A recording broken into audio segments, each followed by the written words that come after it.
This wasn't planned, by the way, I promise.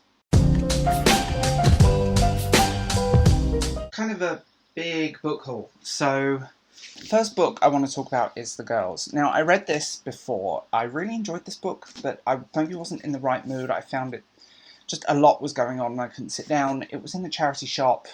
I'm going to reread it, and then a friend of mine wants it, so I'll pass it on to her. It's one of those books that I remember reading and it didn't leave a huge impression, but I think I just wasn't in the right mood for it, and for like 50p in a charity shop, I'm not saying no.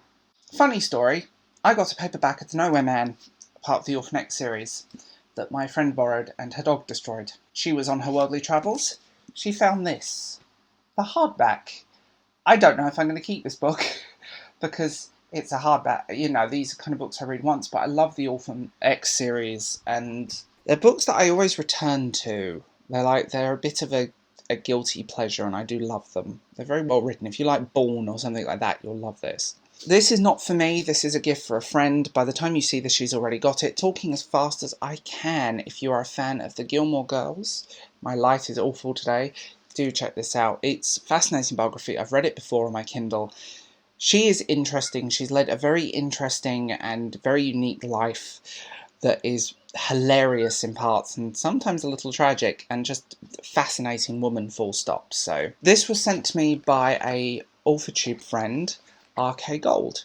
Now, he is also a booktuber, AuthorTuber, YouTuber, content creator. Best way to put it, we're all content creators at the end of the day. Lost in the Clouds. I've read this already. I'm going to tell you what I think about it in another video, because I think this is the kind of book that needs a little bit more than just a, oh, look what I read video. So, Lost in the Clouds by RK Gold. The Salt Path.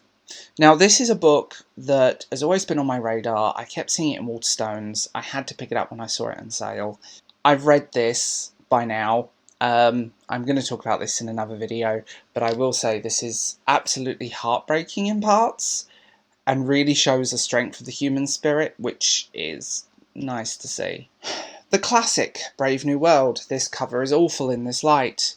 Brave New World is a dystopia. It's a great classic of the genre. I read it a very long time ago, and I can't actually remember much about it. I remember certain scenes, but I read it for like GCSE English or something, and I've always wanted to revisit it, and I saw it in the bargain bin. So, and it's a red spine, so Brave New World. Dystopia is one of my favourite genres, and this kind of thing always kind of works for me. I remember liking it back then, so we'll see what happens.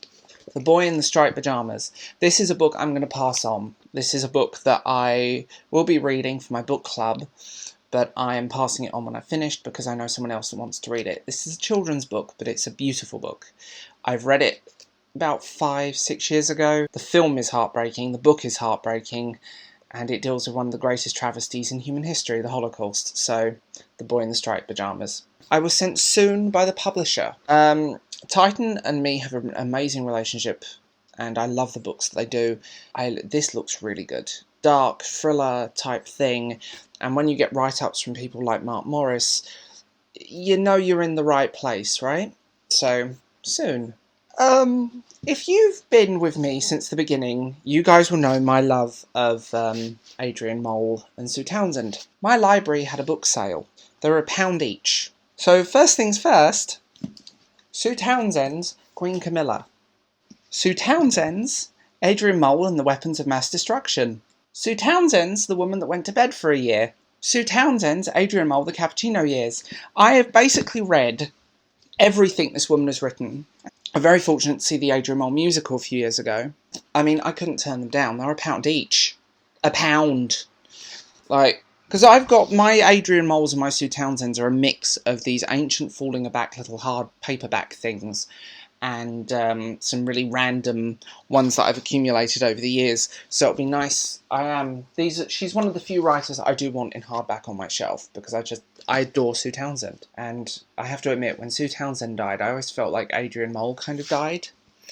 And I kind of wish Adrian Mole, in my head, gets a happy ending, but we'll never see that story. So, like always, tell me what you think in the comments. All of my links are in the doobly-doo. And if you enjoy more of my hack content, you are more than welcome to like and subscribe. And because YouTube being YouTube, please hit the little bell thingy that some somewhere down here. I can't see it, but it's down there. Okay, bye guys.